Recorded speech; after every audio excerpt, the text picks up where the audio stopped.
Hello বন্ধুরা, আজকের চলে এসেছি দারুণ একটা রেসিপি মান কচুর চাটনি। আর এই মান কচুর চাটনি কিভাবে বানিয়েছি সেটা আপনাদের সঙ্গে শেয়ার করব। ভিডিওটা স্কিপ না করে পুরো ভিডিওটা দেখার অনুরোধ রাখলাম। এখানে নিয়ে নিয়েছি প্রায় 1 বাটি মতন চীনাবাদাম আর মান কচু এইভাবে ছোট ছোট করে কেটে নিতে হবে। নিয়ে নিয়েছি 1 বাটি টক দই, নিয়ে নিয়েছি চিনি, আর এখানে আছে সর্ষে, শুকনো লঙ্কা, এদিকে কাঁচা লঙ্কা আছে, আর নিয়ে নিয়েছি লেবু কেটে। এদিকে একটা মিক্সিং জার নিয়ে নিতে হবে। মিক্সিং জারে যে কচুগুলো কেটে রাখলাম সেই কচুগুলো মিক্সিং জারে দিয়ে দিতে হবে। তো বন্ধুরা, পুরো ভিডিওটা দেখার অনুরোধ রাখলাম।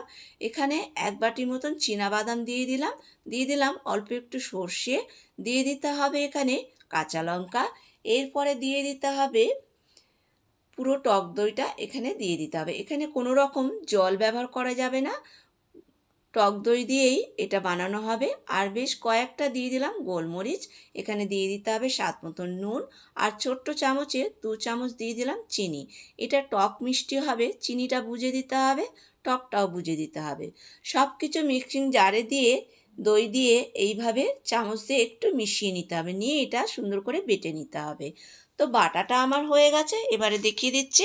তো এমন করে বাটতে হবে সব কিছু যেন সুন্দরভাবে বাটাটা হয়। তো বাটাটা হয়ে গেছে, এরপরে পাত্রতে ঢেলে নিতে হবে।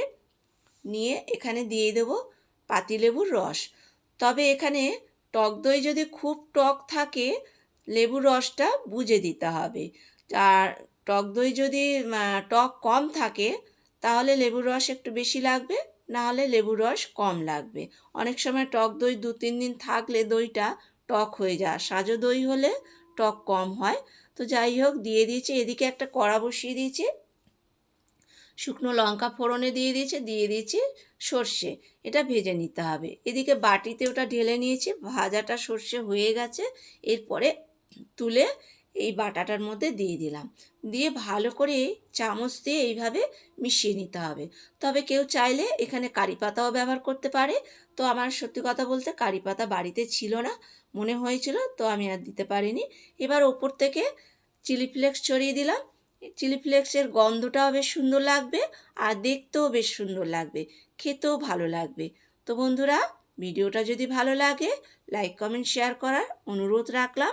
আর একবার হলেও আমার মতন এইভাবে মানকচু বেটে খেয়ে দেখুন, এটা ভাত রুটির সঙ্গে ভীষণ ভালো লাগবে। আমি তো শুধু মুখেই অনেকটা খেয়ে ফেললাম। আর ভিডিওটা যদি ভালো লাগে বন্ধুদের সঙ্গে শেয়ার করে দেবেন। আর নতুন কোনো বন্ধু হয়ে থাকলে ইউটিউব চ্যানেলটা সাবস্ক্রাইব করে নেবেন।